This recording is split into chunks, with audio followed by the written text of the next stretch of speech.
Hello student, मेरे channel में आपका स्वागत है। आज 12th अकाउंटेंसी में हम पढ़ने वाले हैं नॉन प्रॉफिट ऑर्गेनाइजेशन के अंतर्गत इनकम एंड एक्सपेंडिचर अकाउंट। इसके पहले वाले वीडियो में हमने देखा रिसिप्ट्स एंड पेमेंट अकाउंट, उसके कुछ क्वेश्चन किए। अब हम करने वाले हैं income and expenditure account. Non profit organization मतलब लाभ न कमाने वाली संस्थाएं अपने लेखे कौन कौन से रखती है, तो प्राप्ति भुगतान खाता, आय व्यय खाता और बैलेंस शीट। इसमें रिसिप्ट्स एंड पेमेंट अकाउंट ये हमने बनाना सीख लिया। आज के वीडियो में हम देखने वाले हैं कि इनकम एंड एक्सपेंडिचर अकाउंट किस प्रकार से बनाया जाता है। सबसे इम्पॉर्टेंट जो अकाउंट्स है ये वाला है जो हम देखने वाले हैं। उसके पहले मैं आप लोगों को बताना चाहूँगा कि आप मेरे चैनल को सब्सक्राइब ज़रूर करें ताकि नेक्स्ट वीडियो जो भी नया आए आप लोगों को पता चल जाए।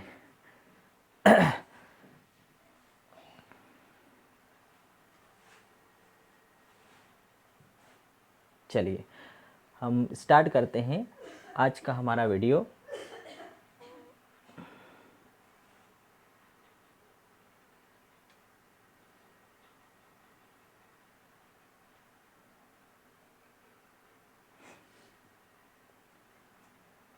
आज हम देखते हैं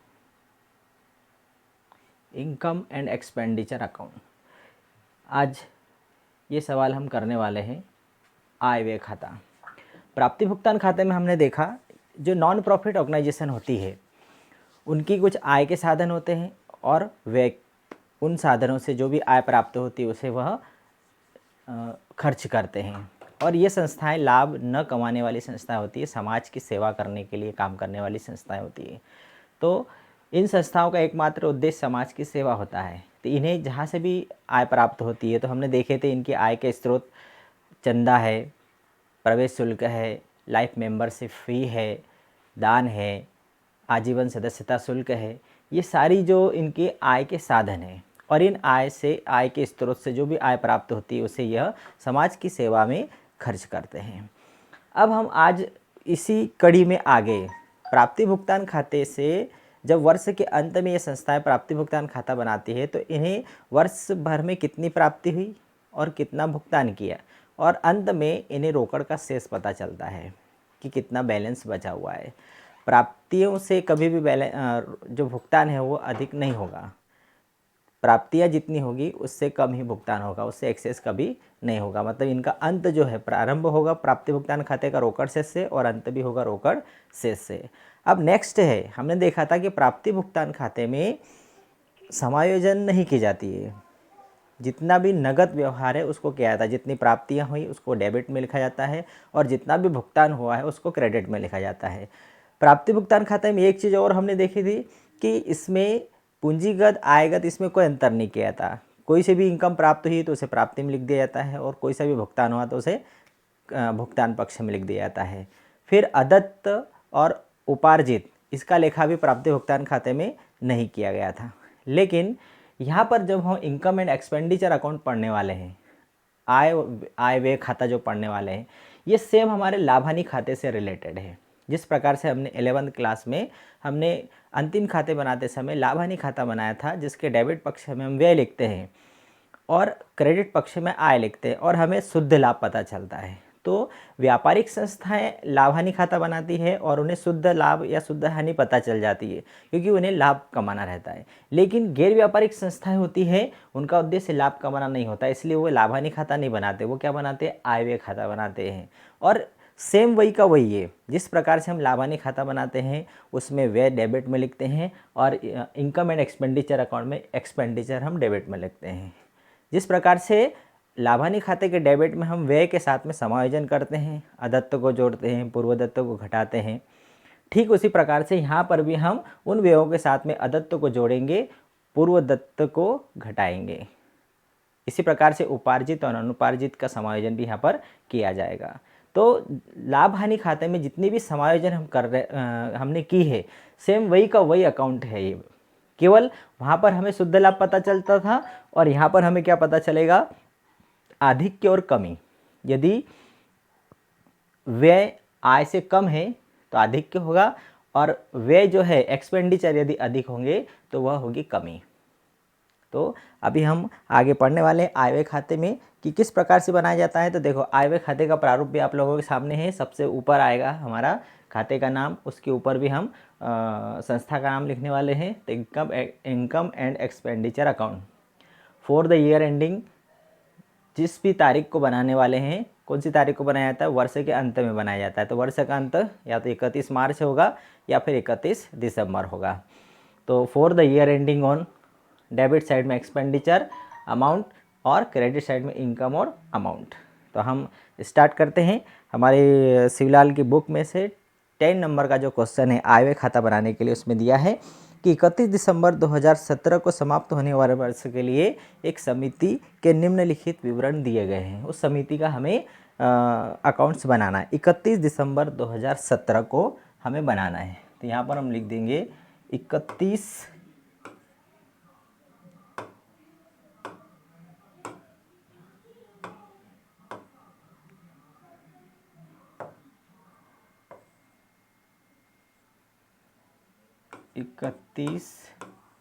दिसंबर 2017 को समाप्त होने वाले वर्ष के लिए हम बना रहे हैं। तो यहाँ पर हम लेते हैं रेड। ठीक है, देखिए, ठीक जिस प्रकार से हमने लाभानी खाता बनाया वैसे ही हमें आय व्यय खाता बनाना है। डेबिट साइड में व्यय लिखेंगे, क्रेडिट साइड में आय मिलेगी। अब हमें ये कहाँ से मिलेगा? जैसे लाभानी खाता बनाने के लिए हमें तलपट मिलता है प्रश्न के रूप में। आय व्यय खाता बनाने के लिए हमें क्या आधार मिलेगा? तो हमें प्राप्ति भुगतान खाता मिलेगा प्रश्न के रूप में। प्राप्ति भुगतान खाता मिलेगा, उसके नीचे समायोजन मिलेगी। उसको देख करके हमें जो प्राप्तियां हैं उसमें से, प्राप्तियों में से देखिए, आय व्यय खाता बनाने के लिए एक और चीज़ हमें ध्यान रखना है कि इसमें केवल और केवल आयगत मदों का लेखा होगा, पूंजीगत मदों का लेखा इसमें नहीं किया जाएगा। पूंजीगत और आयगत ये दोनों हमें मालूम होना चाहिए। आयगत मतलब जो आवर्ती प्रकृति की होती है, जो बार बार होती है और जो छोटी रकम होती है, वो होती है आयगत। और पूंजीगत मतलब जो वर्ष में एक बार या बहुत कम होती है, अनावर्ती प्रकृति की होती है और जो बहुत बड़ी रकम होती है वो होती है पूंजीगत। तो आय व्यय खाते में केवल और केवल आयगत प्रवृत्ति की मदों को लिखा जाएगा। दूसरा, समायोजन किया जाएगा। तीसरा, इसका जो अंत है, इसका जो बैलेंस है, वो कमी और आधिक्य को दिखाने वाला है। तो यहाँ पर हम डेबिट में व्यय और क्रेडिट में इनकम लिखेंगे। तो प्राप्ति भुगतान खाते में जो प्राप्ति पक्ष है, उस प्राप्ति पक्ष में जितनी भी आयगत आय है, उस आयगत आय को हम यहाँ लिखेंगे इनकम में। और प्राप्ति भुगतान खाते के भुगतान पक्ष में जो जितने भी भुगतान है, उसमें से आयगत भुगतान है, उसे हम लिखने वाले एक्सपेंडिचर में। उसके पहले मैं समझा दूँ कि इनकी आय के साधन कौन कौन से हैं। तो सबसे पहला आय का साधन कौन सा है? चंदा। अब हमने प्राप्ति भुगतान खाते में क्या देखा था कि कोई से भी वर्ष की यदि प्राप्ति हुई है तो हमने उसे शामिल कर लिया है। जैसे चंदा 2017 का हम खाता बना रहे हैं, तो 16 का प्राप्त हुआ उसे भी शामिल कर लिया, 17 का मिला उसे भी शामिल कर लिया, 18 का मिला उसे भी शामिल कर लिया। लेकिन यहाँ पर हम चंदे की कौन सी रकम लिखेंगे? केवल और केवल 2017 की। जिस वर्ष का हम आय व्यय खाता बना रहे उसी वर्ष की इनकम और व्यय को शामिल करने वाले हैं। तो यहाँ पर चंदा कौन सा होगा? केवल और केवल 2017 का जितना मिलने वाला था वो चंदा। यदि अदत्त है तो जोड़ देंगे, एडवांस मिल गया है और उसमें शामिल है तो घटा देंगे। तो यहाँ पर चंदा कौन सा लिखेंगे? केवल करेंट ईयर का। तो यहाँ पर आय में आ जाएगा, सबसे पहली मद आती है कौन सी? चंदे की, वो लिख देंगे। उसके बाद में आजीवन सदस्यता शुल्क, दान, प्रवेश शुल्क, ये ऐसी मदें हैं जिनको पूंजीगत भी माना जाता है और आयगत भी माना जाता है। लेकिन हमें क्या करना है? हमें प्रश्न में जो निर्देश दिए गए हैं उसी अनुरूप इन्हें लिखना है। यदि आजीवन सदस्यता शुल्क के बारे में, प्रवेश शुल्क के बारे में, दान के बारे में यदि दिया गया है कि इन्हें पूंजीगत मानना है, तो हम उसे आय व्यय खाते में नहीं लिखेंगे। प्रश्न में यदि निर्देश दे दिया गया कि दान को पूंजीगत मानना है, तो हम यहाँ पर दान नहीं लिखेंगे। वो कहाँ जाएगा? वह जाएगा बैलेंस शीट में जाएगा। इसी प्रकार से प्रवेश शुल्क, लाइफ मेंबरशिप फी, वसीयतनामा, ऐसी कोई सी भी यदि मद है जिसको पूंजीगत मानने का बोला गया है, तो प्रश्न में जो निर्देश दिए गए हैं उस अनुरूप हम उसे चिट्ठी में ले जाएंगे, यहाँ पर नहीं लिखेंगे। यदि कोई निर्देश नहीं है और रकम यदि हमें ऐसी लग रही है कि ये छोटी रकम है, तो हम उसे आयगत मानते हुए हम इनकम में शामिल कर सकते हैं, आय व्यय खाते में उसे हम शामिल कर सकते हैं। जैसे दान की कोई सी रकम है और छोटी है, उसके बारे में कोई निर्देश नहीं दिया गया है कि उसे पूंजीगत मानना है कि आयगत मानना है, तो हम उसे इनकम आय व्यय खाते में लिख लेंगे। इसी प्रकार से लाइफ मेंबरशिप फीस है, प्रवेश शुल्क है, उसे भी यदि हमें लग रहा है, उचित लग रहा है कि ये कम रकम है, छोटी रकम है और आय व्यय खाते में आनी चाहिए, तो हम आय व्यय खाते में लिखेंगे और साथ में नीचे हम नोट लिख देंगे कि इसे पूंजीगत आयगत माना गया है। यदि हम शामिल नहीं कर रहे हैं तो हम वहाँ नीचे नोट लिख देंगे कि इसे हमने पूंजीगत माना है। तो जहाँ तक हो, यदि प्रश्न में कोई निर्देश नहीं है, रकम छोटी है, तो हम उसे आयगत मानते हुए आय व्यय खाते में शामिल करने वाले हैं। ठीक है, तो इसी आधार पर हम सबसे पहले प्रश्न करते हैं। एक प्रश्न दिया गया है यहाँ पर कि 31 दिसंबर 2017 को एक समिति का आय व्यय खाता निम्नलिखित मदों से तैयार करना है। देखिए, सबसे पहला दिया है यहाँ पर किराया दिया 2100 रुपये। किराया क्या होता है? किराया दिया मतलब रेंट दिया गया है, तो व्यय है, तो हम यहाँ पर डेबिट साइड में लिखेंगे टू रेंट। कितना दिया? 2100 रुपये, तो हम यहाँ पर आ जाएगा 2100 रुपये रेंट दिया। दूसरा है भाषण से आय 23,200। भाषण से आय income from lectures. Income from lectures, यदि भाषण से आय है, इनकम फ्रॉम लेक्चर्स है, तो कहाँ आएगी? इनकम में आएगी। किस में लिखा जाएगा उसको? इनकम साइड में लिखा जाएगा, इनकम फ्रॉम लेक्चर। तो यहाँ पर मैं थोड़ी जगह छोड़ करके लिखता हूँ, इनकम फ्रॉम लेक्चर्स। क्यों?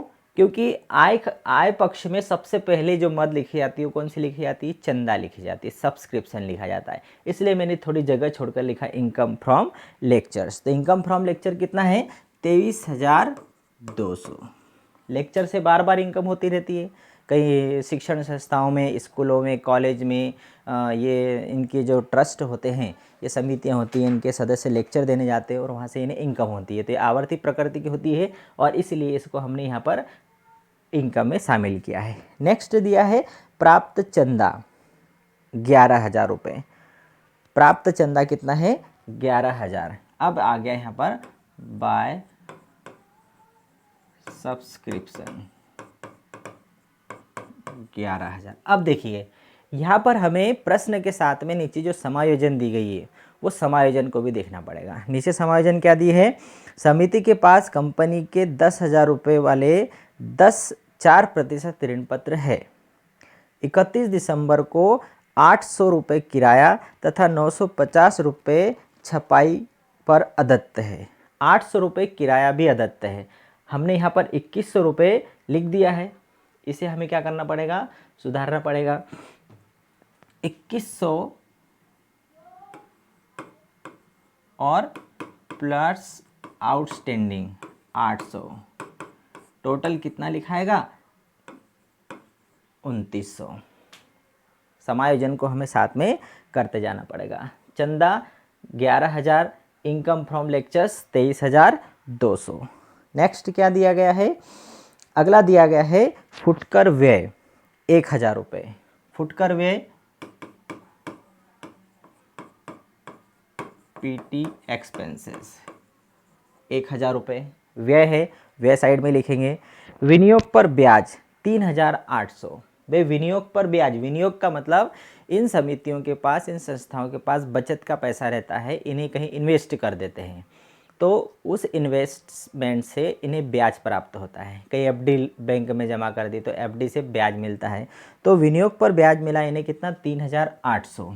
तो यहाँ पर हम लिखते हैं इंटरेस्ट ऑन इन्वेस्टमेंट। कितना मिला? 3,800। अब इन्होंने विनियोग क्या किया है? देखो नीचे दिया है, समिति के पास कंपनी के 10,000 रुपये वाले 4% ऋण पत्र है। समिति के पास 10,000 वाले 10 ऋण पत्र है, मतलब ये कितना हो गया? 1,00,000 रुपये हो गया। अब 1,00,000 रुपये इन्वेस्टमेंट है, इस पर 4% ब्याज मिलता है, इंटरेस्ट मिलता है, तो 4% इंटरेस्ट कितना हो गया? 4,000 रुपये इंटरेस्ट हो गया। Interest on investment, interest on investment. 4,000 रुपये इन्हें ब्याज मिलना चाहिए था साल भर का, लेकिन यहाँ पर कितना मिला हुआ है इंटरेस्ट ऑन इन्वेस्टमेंट 3,800। इसका मतलब जो ब्याज है एक्रूड है, कितना उपार्जित हो गया है 200 रुपये। तो टोटल ब्याज कितना हो गया 4,000। वर्ष में इन्हें 4,000 मिलने वाला था, तो उपार्जित हमने देखा यहाँ समायोजन करना है, मतलब जितना भी ब्याज बन गया है वो सारा इसमें शामिल करेंगे, तभी तो शुद्ध इनकम निकलेगी यहाँ पर। तो 3,800 मिला है और 200 अभी मिलना बाकी है, तो टोटल कितना हो जाएगा 4,000। अगला दिया है विज्ञापन व्यय, एडवर्टाइजमेंट एक्सपेंसेस व्यय है, तो इसे हम यहाँ पर लिखेंगे एडवर्टाइजमेंट एक्सपेंसेस। कितना दिया गया है 2,100। फिर नेक्स्ट दिया गया है छपाई व्यय, printing charges 1250 to printing charges 1250 रुपये।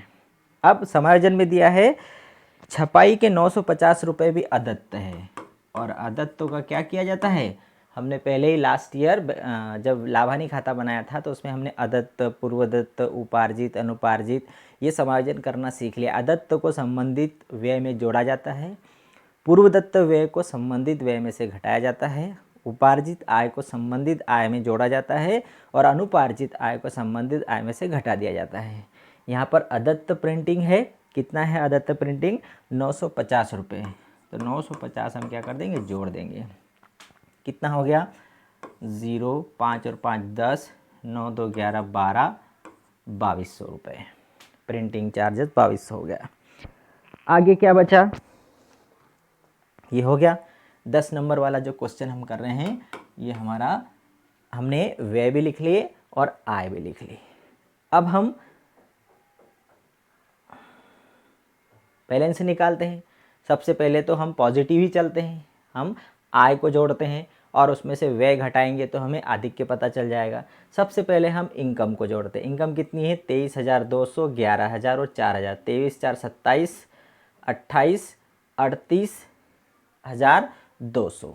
मतलब हमारा जो क्रेडिट साइड है वो 38,200 रुपये है, और डेबिट साइड कितना होगा ये देख लेते हैं। 2 2 4 5 और 2 7, 7 और 1 8,200 रुपये।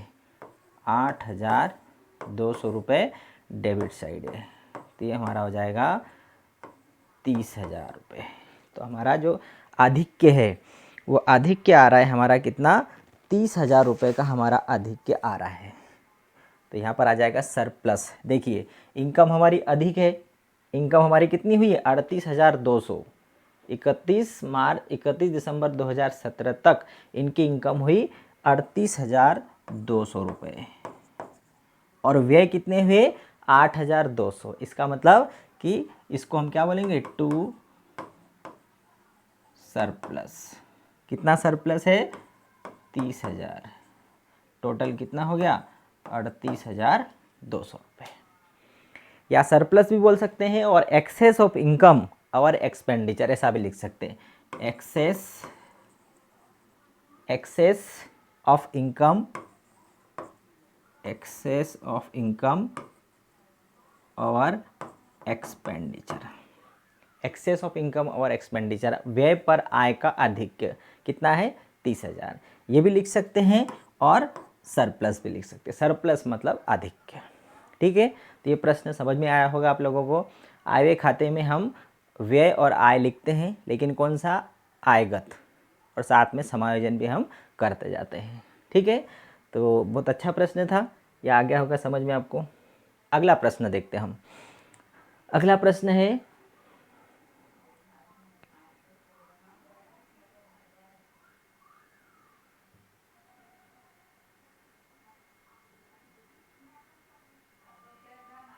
चलिए नेक्स्ट क्वेश्चन है हमारा 11 नंबर वाला प्रश्न देखते हैं। देखो क्या दिया, 31 दिसंबर 2016 को समाप्त होने वाले वर्ष के लिए साहित्य समिति का हमें आय व्यय खाता बनाना है। सबसे पहले उसमें दिया है प्राप्त चंदा 1650 रुपये। प्राप्त चंदा, भाई चंदा जब भी आया तो हमें करेंट ईयर का लिखना है। कब बना रहे हैं हम? 31 दिसंबर 2016 को। 31 दिसंबर 2016 की स्थिति में हम बना रहे हैं। तो 31 दिसंबर तक का, जनवरी से दिसंबर तक जितना भी चंदा बकाया होगा उसे भी जोड़ देंगे, जो प्राप्त हुआ वो लिखेंगे, लेकिन लास्ट ईयर का और नेक्स्ट ईयर का उसे हम हटा देंगे इसमें से। तो प्राप्त चंदा कितना है? 1650 रुपये। तो सबसे पहले लिखा जाएगा यहाँ पर सब्सक्रिप्शन चंदा 1650 रुपये। इसके संबंध में कोई समायोजन नहीं है तो हम सीधा सीधा लिख देंगे 1650 रुपये चंदा प्राप्त हुआ। अगला दिया है विनियोग पर ब्याज 570, ये भी आय है। इंटरेस्ट ऑन इन्वेस्टमेंट कितना दिया गया है? 570। अब इसके संबंध में समायोजन है। इसके संबंध में समायोजन क्या दिया है? देखो, समिति के पास नेशनल लाइब्रेरी के 1500 रुपये वाले 10.4% ऋण पत्र है। 1500 रुपये वाले 10, मतलब टोटल कितना हो गया? 15,000। अब ये 15,000 पे 4% ब्याज मिलता है वर्ष में। भाई ये समितियाँ क्या करती है, जो पैसा रहता है तो कहीं भी ऐसे डिबेंचर खरीद लेते हैं। तो इन्होंने एक लाइब्रेरी के नेशनल लाइब्रेरी के ऋण पत्र खरीदे हुए, 1500 रुपये का एक ऋण पत्र है और 10 ऋण पत्र खरीदे हुए, टोटल 15,000 इन्वेस्ट किया है और इस पर इन्हें 4% ब्याज मिलता है। तो 15,000 का 4% साल भर का ब्याज कितना होगा? 15 चौक 60, मतलब 600 रुपये। अब इन्हें मिला कितना है? 570 रुपये मिला है। इसका मतलब कि 600 मिलने वाला था तो 30 रुपये अभी उपार्जित है, ब्याज तो बन गया है। तो ये उपार्जित भी जोड़ देंगे तो टोटल ब्याज कितना हो गया? 600 रुपये। ठीक। नेक्स्ट दिया है भाषण से आय 3480 बाय इनकम फ्रॉम लेक्चर्स। भाषण से आय कितनी है? 3480 रुपये। फिर नेक्स्ट दिया है किराया दिया 315 टू रेंट। इसके संबंध में समायोजन देख लेते, कुछ दिया है क्या? किराया 31 दिसंबर को 120 रुपये किराया अदत्त है। तो यहाँ पर रेंट पहले तो लिख लेते हैं, कितना किराया दिया? 315 रुपये। और आउटस्टैंडिंग अदत्त किराया बाकी है कितना? 120 रुपये किराया बाकी है।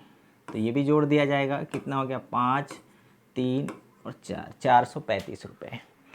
नेक्स्ट है फुटकर व्यय।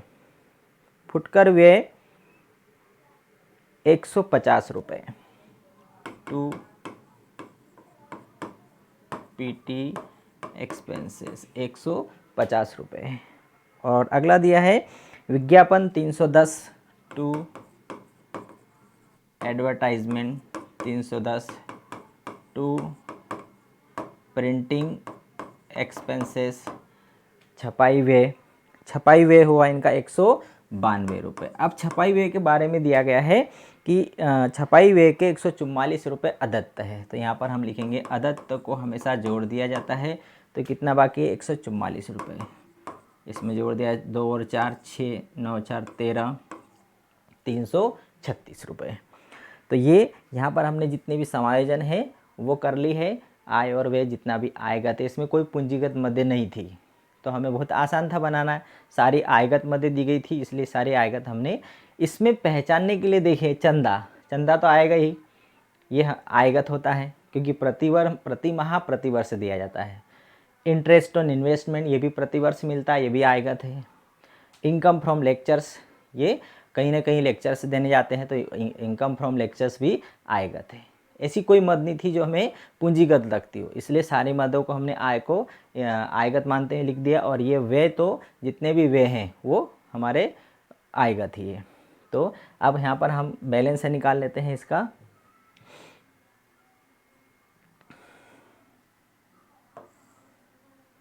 देखिए सबसे पहले तो हम आय पक्ष को जोड़ते हैं। 1650, 600 और 3480। तो कितना होगा? 1650, 600, 3480, 8 और 5 13, 6 दूनी 12, 4 16 और 1 17, 3 4 5, 5,000। क्रेडिट साइड कितना हुआ 5,730। अब डेबिट साइड देख लेते हैं कितना हो रहा है। 5 और 6 11, 3 और 1 4, 5 9 10 और 3 13,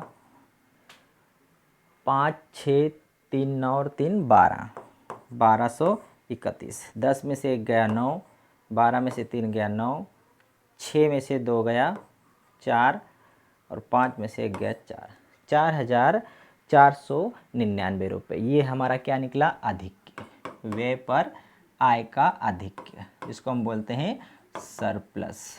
कितना सरप्लस आ गया हमारा 4,499।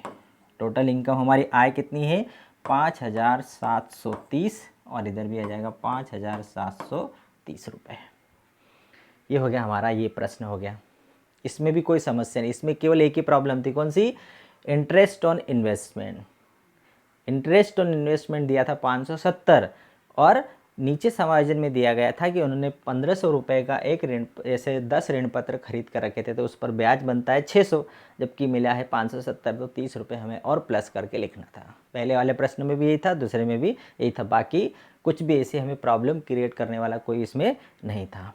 चलिए, ये वाला क्वेश्चन कौन सा था हमारा, 11 नंबर वाला क्वेश्चन था। आगे नेक्स्ट देखते हैं हम 12 नंबर वाला क्वेश्चन देखते हैं।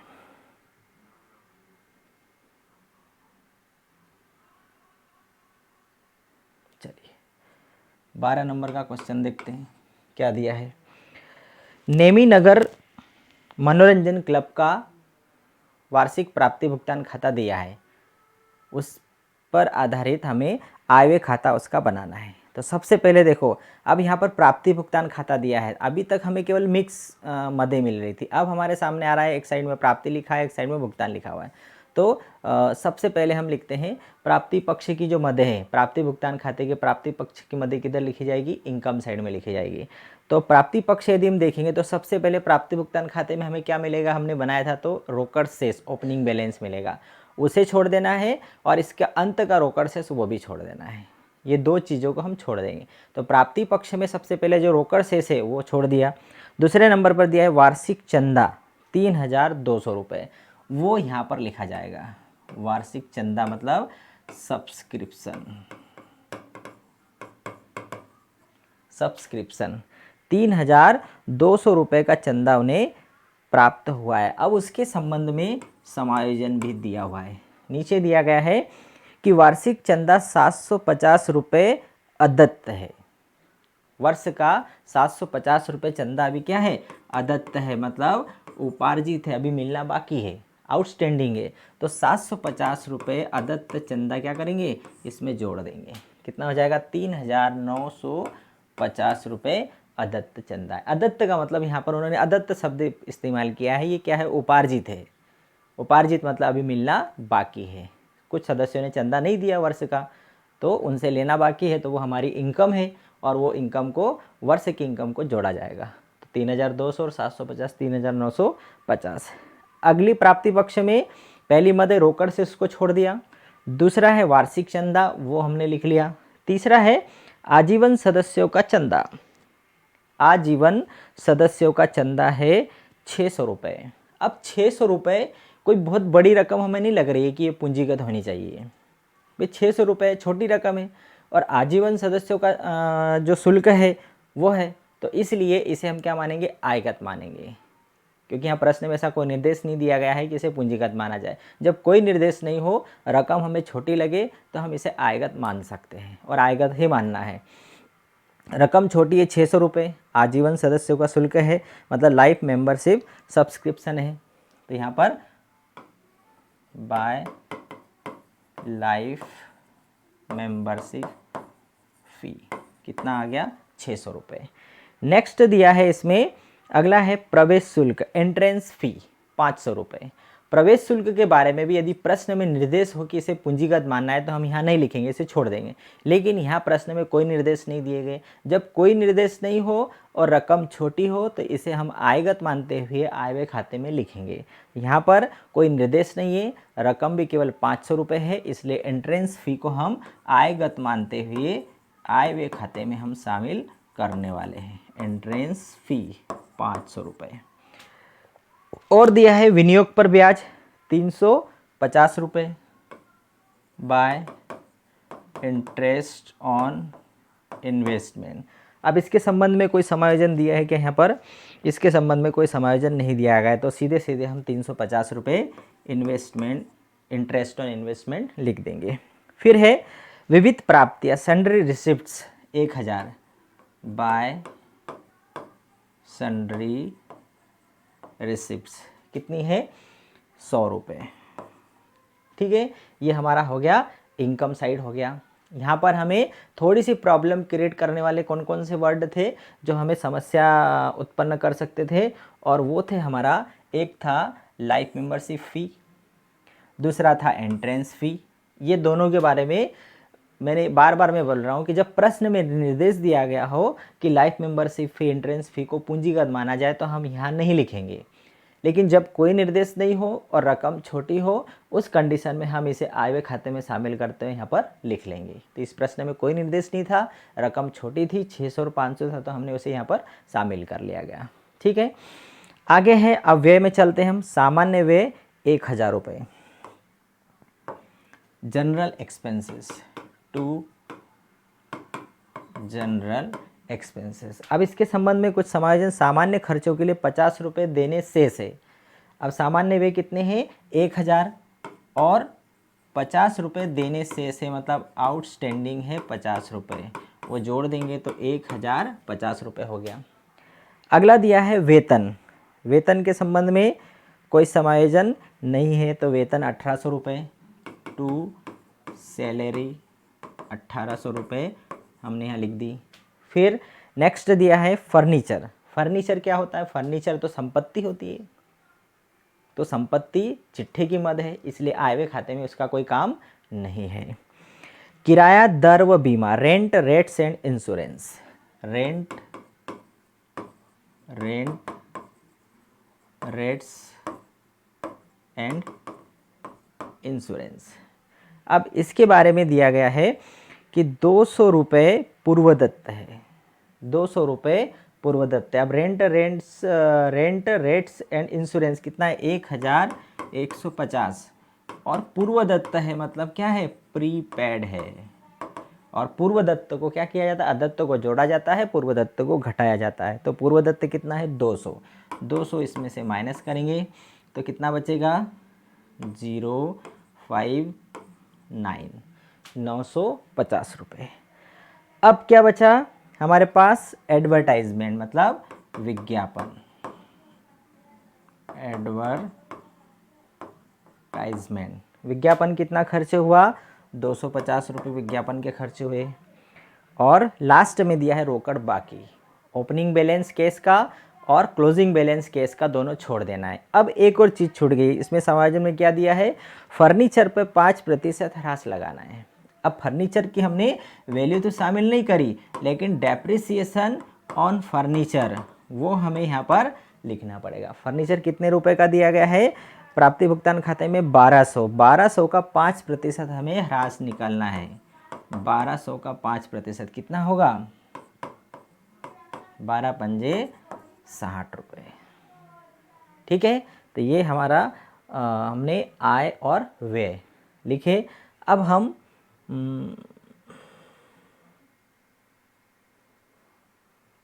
जोड़ लेते हैं। देखो, इनकम पक्ष को सबसे पहले जोड़ना है और एक्सपेंडिचर को सबसे पहले हम क्रेडिट साइड जोड़ते हैं। कितना है? 3950, 600, 500, 350। तो 3950, 600, 500, 350 और 100। ये 5 और 5 10, 9 1 10, 16 5 21, 3 24 और 1 25, 2 और 3 5, 5500 रुपये क्रेडिट साइड आ गया। डेबिट साइड कितना है? डेबिट साइड का जोड़ने जाएंगे तो 1050 रुपये, 1800 रुपये, 950 रुपये, 250 रुपये और 60 रुपये। ये कितना होगा? 5 10 15 6 21, 8 2 10 19, 21 4,110 रुपये। तो ये डेबिट साइड आ रहा है हमारा 4,110 रुपये। इसको हम 4,110 रुपये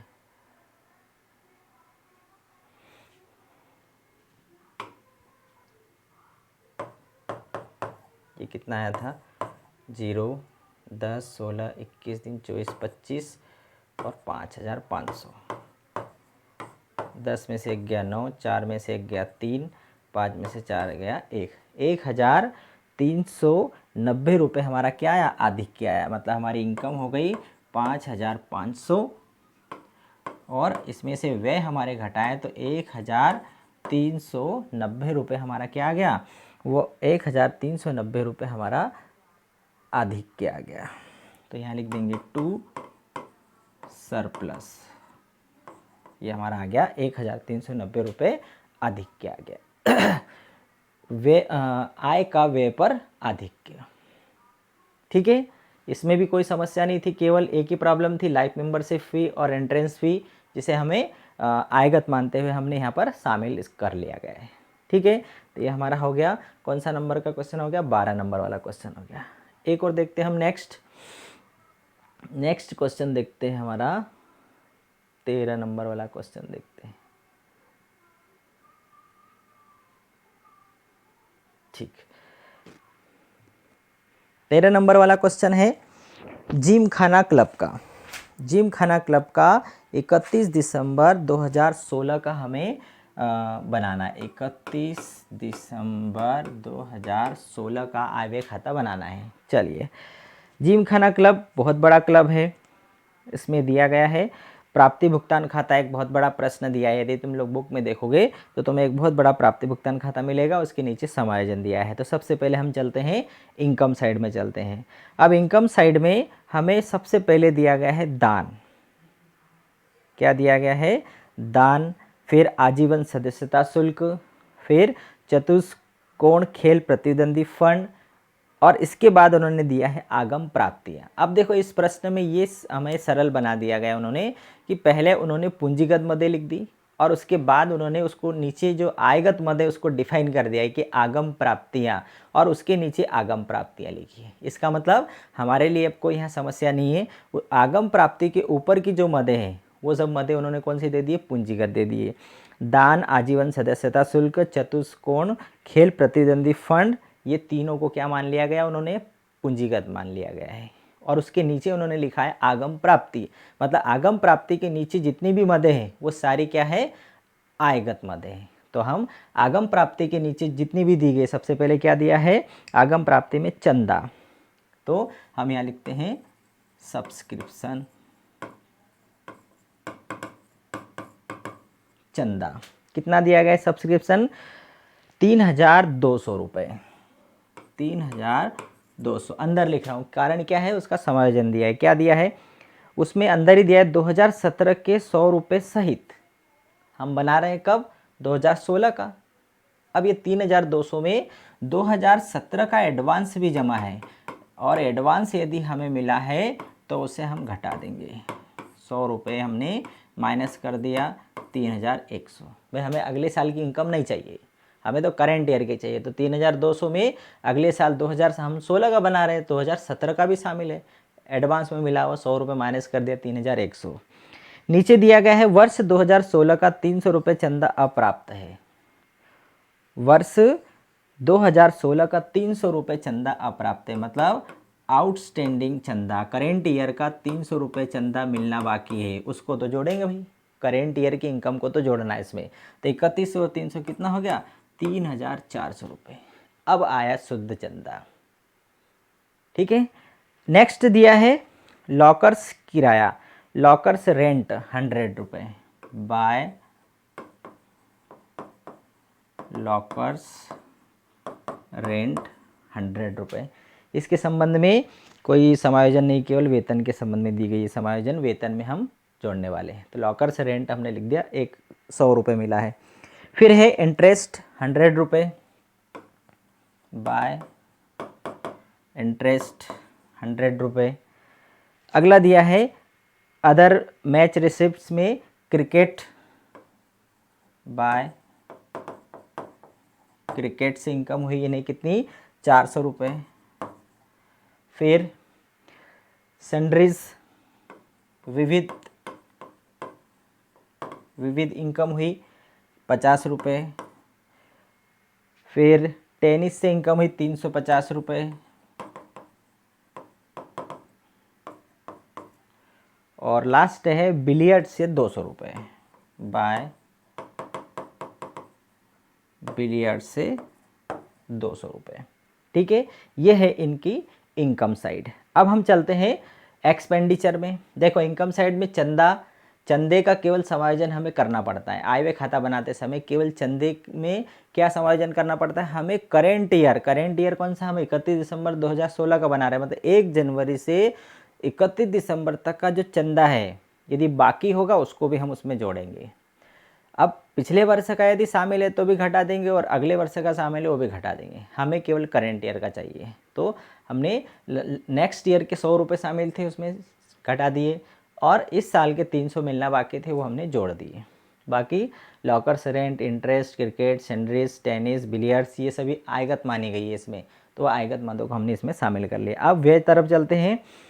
इसमें दिया है भवन, तो बिल्डिंग तो संपत्ति होती है और उसको हमने चिट्ठे में ले जाएंगे। चतुष्कोण खेल प्रतिद्वंदिता का व्यय, देखिए इधर चतुष्कोण खेल प्रतिद्वंदिता फंड जो है उसको पूंजीगत माना गया है। इसका मतलब जिसे पूंजीगत माना गया है तो उसका व्यय भी उसी फंड से होगा, यहाँ पर शामिल नहीं होगा।